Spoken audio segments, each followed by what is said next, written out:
Hi there, my name is Daniel. I'm going to be walking you through your 2023 WILDWOOD 273 Qbxl. We're just going to start off with the back bumper here. Pull this cap off. This is where you'll find your sewer hose. Just taking note of those two ears there. Those are going to be the same two ears that hook up to your sewer outlet, and I'll just show you that in a second. We just keep this in the back bumper here so it keeps the stench out of the unit. Cap just presses into place. Right next to that, you do have a cable satellite inlet.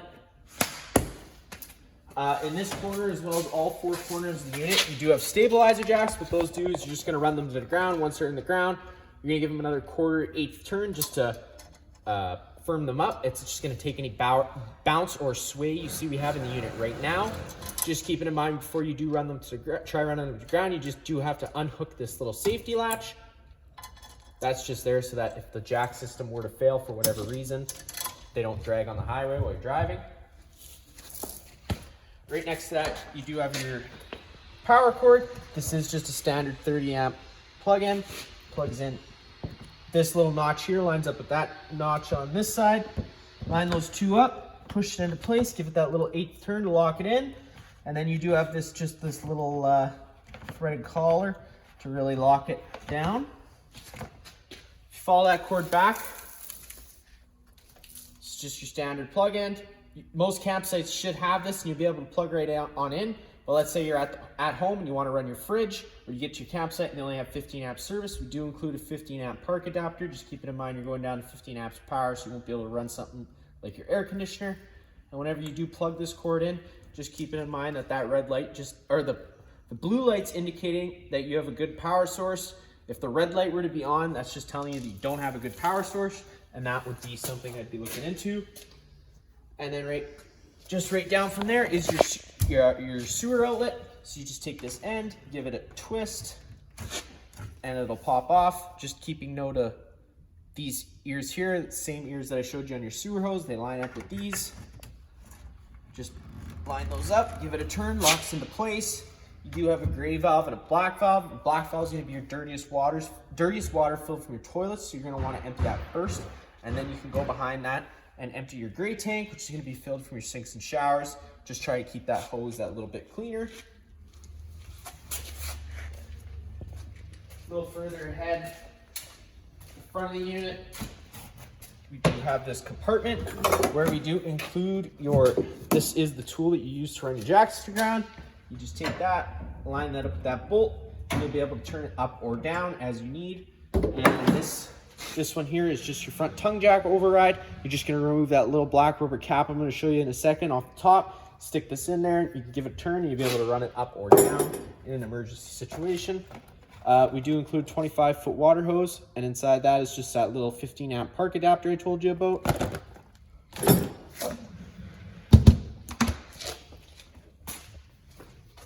At the front of the trailer, inside this black box, is where we house your battery. Right at the very front frame of the trailer, you do have your battery disconnect. With the battery disconnect on, the batteries are disconnected from the unit. Or sorry, with the battery disconnect off, the batteries are disconnected from the unit. And with the battery disconnect on, sorry, opposite that. With the battery disconnect on, the batteries are disconnected from the unit. When the battery disconnect off, the batteries are connected to the unit. Inside this little cover here, you just unscrew these little screw tabs, flip this open. You do just have two standard barbecue style propane tanks. Open those up, that opens the flow of the propane to the unit. At the front, this is that little black cap at the top I told you about. You just take that out, take that screw and put it on there, take that tool and put it on there, and you'll be able to run that jack up and down if you were ever to have your jack fail for whatever reason. The jack, pretty simple. You got a light. You turn that off and on with the off-on switch, and then you got up and you got down. Around this side of the trailer, you do have your hot water tank service port. You just take that little tab, pull that out. Whenever you first get out to your campsite, before you ever fire up your hot water here, you are just going to want to give this little release tab a pull. There should be a shot of water that comes out. If there's no shot of water that comes out, that's just telling you your tank's empty. At that point, you're not going to want to turn the hot water tank on because you run the risk of burning out your probes. down here, there is an 1/16" drain bolt, which you could take out, drain the hot water tank. And then I'm going to go over a reset procedure once we're inside. The button I'm going to refer to is just right here.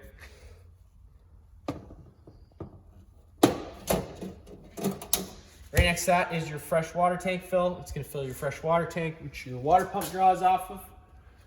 Right here is your range hood vent. Whenever you're traveling, just snapping it closed so that it's not letting any dust inside the unit. Whenever you get to your campsite, just pulling on these two little flaps. It'll open up that flap, allowing it to vent out. But we do just keep them closed. It just keeps dust from getting inside. Right here is your fresh tank drain.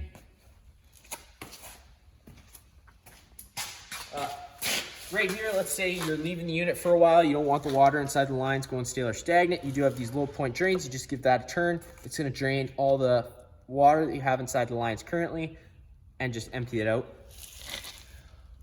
You do have a cable satellite outlet right here, as well as a 110 plug, two 110 plugs.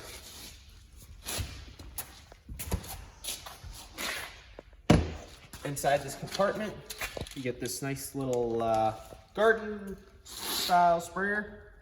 It does have a quick connect. You just got to line up the two ears on that thing to the two ears on here. Push in, give it a twist, locks into place, and then you would have water that you could spray.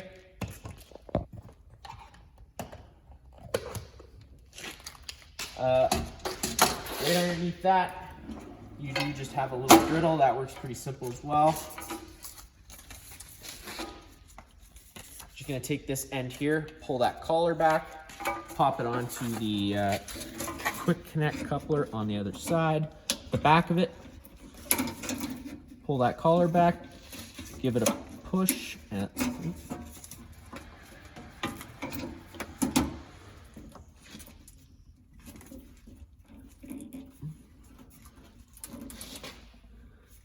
that should connect on there, but it's not at the moment, so I'll look into that once this video is done. But then you would just take this end and you would run it to the back of the trailer here, where you do have this propane quick connect here as well. It's the same style knob. You pull that collar back, you push it into place. It's going to lock into place. Then you just turn this valve to open the flow of propane. Whenever this valve is open, you can't, as a safety feature, you can't release that coupler. So whenever you disconnect the coupler, you do have to close the flow of propane, and that'll allow you to pop that off. You do get these little nice dust covers. That way you don't get any contamination inside your lines.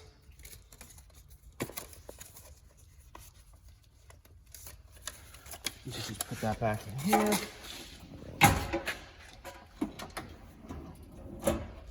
You also have inside here a mini fridge. This is only going to run on shore power, so whenever you're plugged in, that guy will run, but it's not going to run on 12 volt.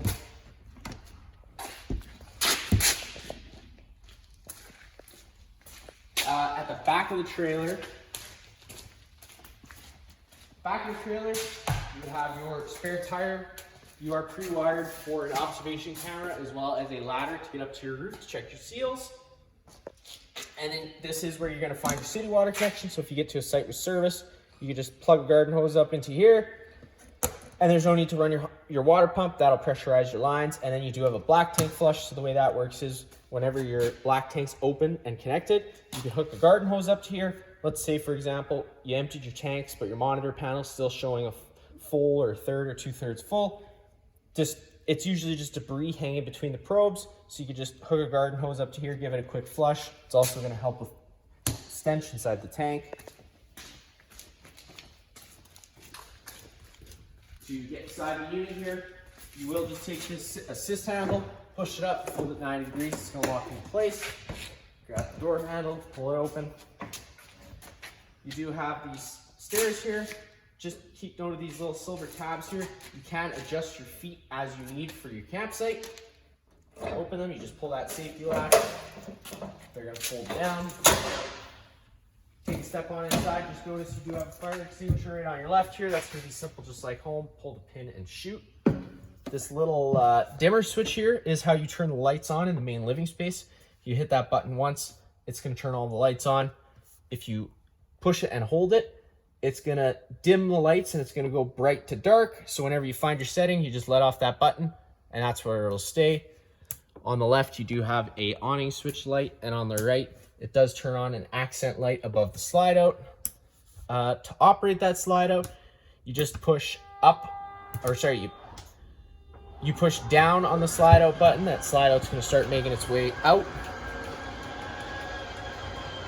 You're going to know that slide out's fully extended when you hear the motors wind up a little bit and the motors cut out.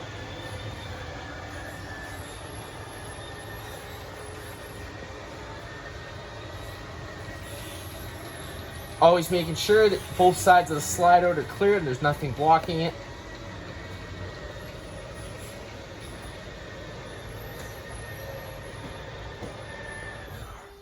So there you go, that slide out's fully extended.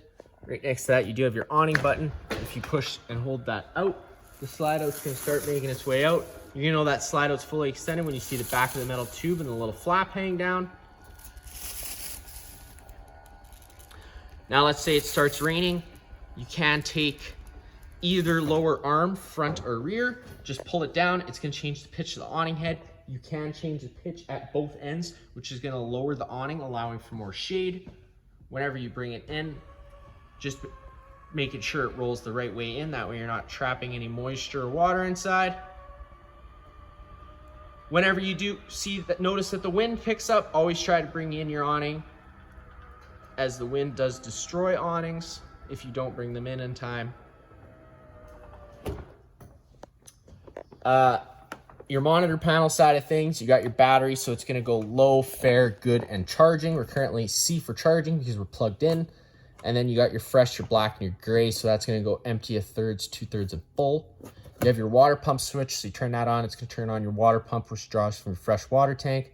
And then you have your water heater button. So now whenever you do push that water heater button, you're going to notice that DSI fault light comes on.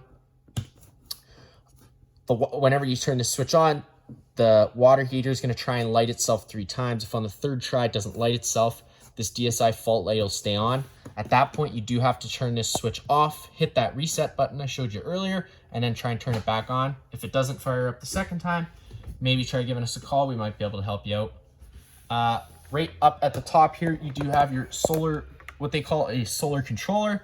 Now, there isn't much you do have to worry about this. This is just going to pretty much show you, it's just going to tell you the status of your batteries, what type of batteries you're on.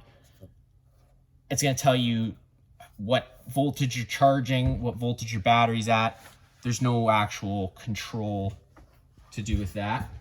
If you open up this door here, you can step on inside. We will go into the bedroom. Your light switch just is on your right there. And you will notice on this back wall here, there is a TV backer, and you do have a cable outlet here and a plug-in, so you can mount the TV here if you'd like. On both sides of the bed, you do have sleep app access, as well as plug-ins and USB charging ports. You'll notice here this is a fire exit. To use that, you just take this little tab, pull it out. It's going to pull the screen off, and you're just going to take this, push it forward, and you'll be able to hop on out of the unit. All the blinds in the unit do all work kind of the same way. They just kind of sit where you leave them, and just give it one pull and it'll suck itself back up. In the entertainment side of things in here, you will notice this customer opted for a TV mount to be pre-installed.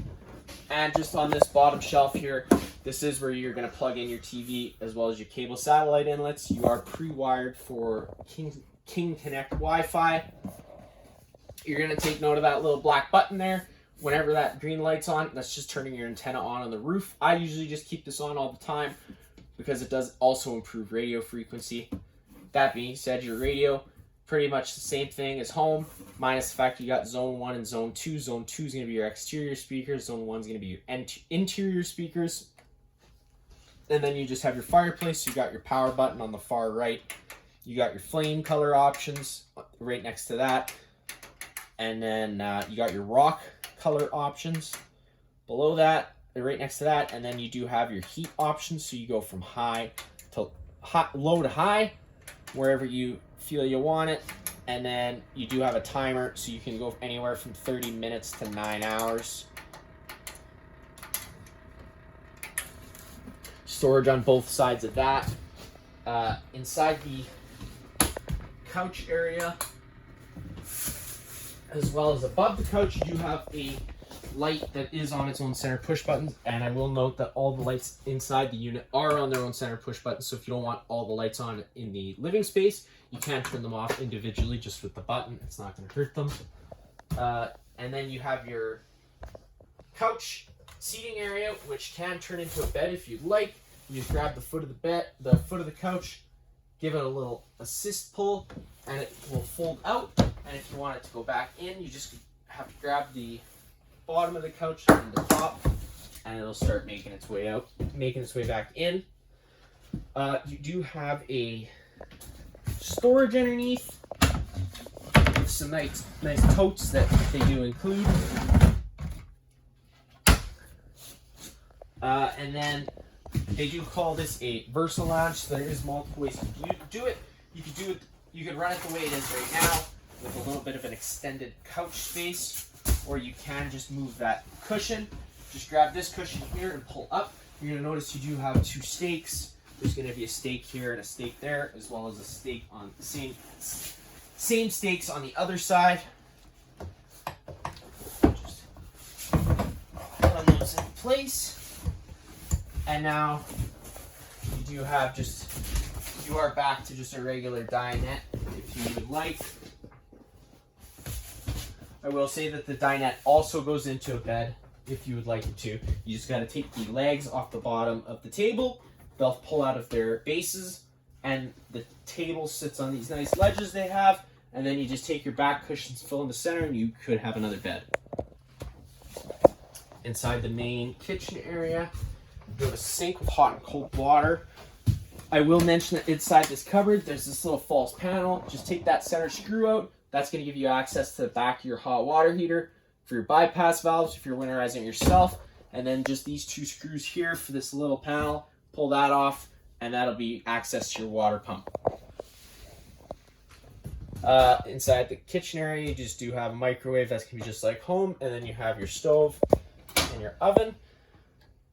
The cover for the stove is glass, so just be gentle whenever you're taking it up or down. Turning the stove on, you just got this little button here. It illuminates the handle. Just turn those handles to high.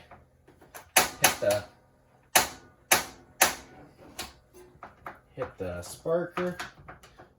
Sometimes it does take a second whenever you get out to your campsite just to get it going. You just have to clear all the air out of the lines. There you go, it lit. And then you can just do the same for the other ones. And then to get the oven going, you just pull it down. You're going to turn this oven knob just to that little flame option, hold it in, and you're going to hit the spark arrestor again.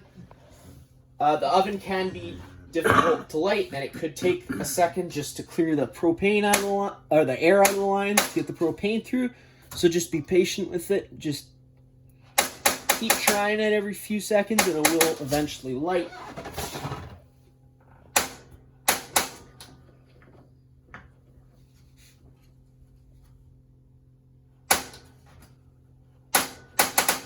You do have to hold the stove button in, and there you go. You get that pilot light, hold it in for another second, and you can let go. It'll hold a pilot light on its own, and then you just turn it up to its desired temperature, and it'll fire right on up. And then you can just turn it off and have it back to hold its pilot light, but I do just recommend turning it off completely. And then you do have your fridge. It's just got these quick safety latches. You just push in the sides and pull it out. Inside the freezer, it does have its own temperature control. You got minimum and maximum. And then inside here, you got your You got it does monitor the battery, as well as you can choose what setting you want it on. 1 to 5, 5 being the coldest, so it's going to run on full battery voltage.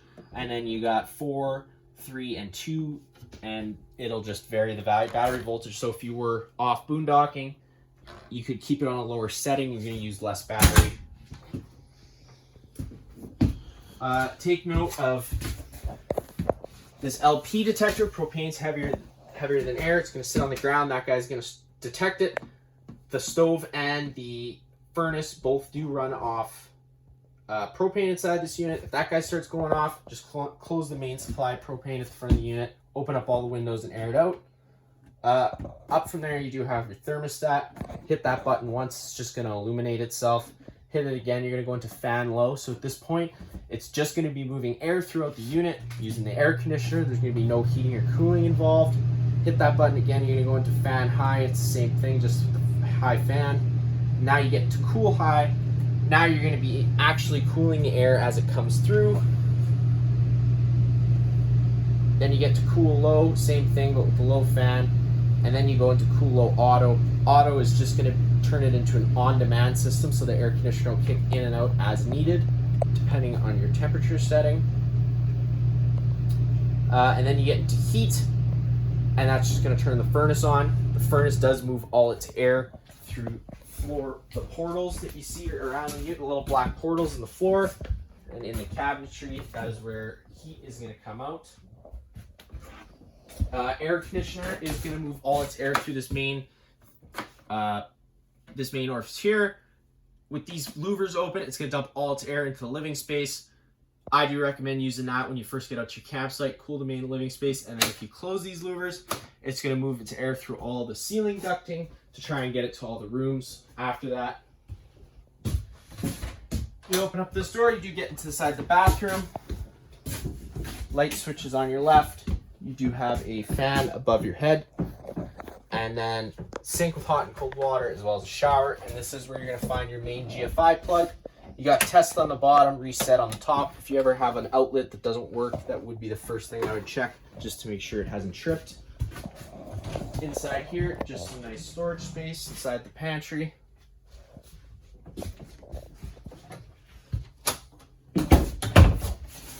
And then the last room inside the unit, you do have a bunk room. All the lights inside here are their own center push buttons. Turn them on. These bunks, you can't flip them up, and they will stay up with the assist struts, or this one will at least. And then you have a couch space if people want to sit down. This couch also does turn into a bed too, so if you have friends, and then you just fold it back into a couch when you want it.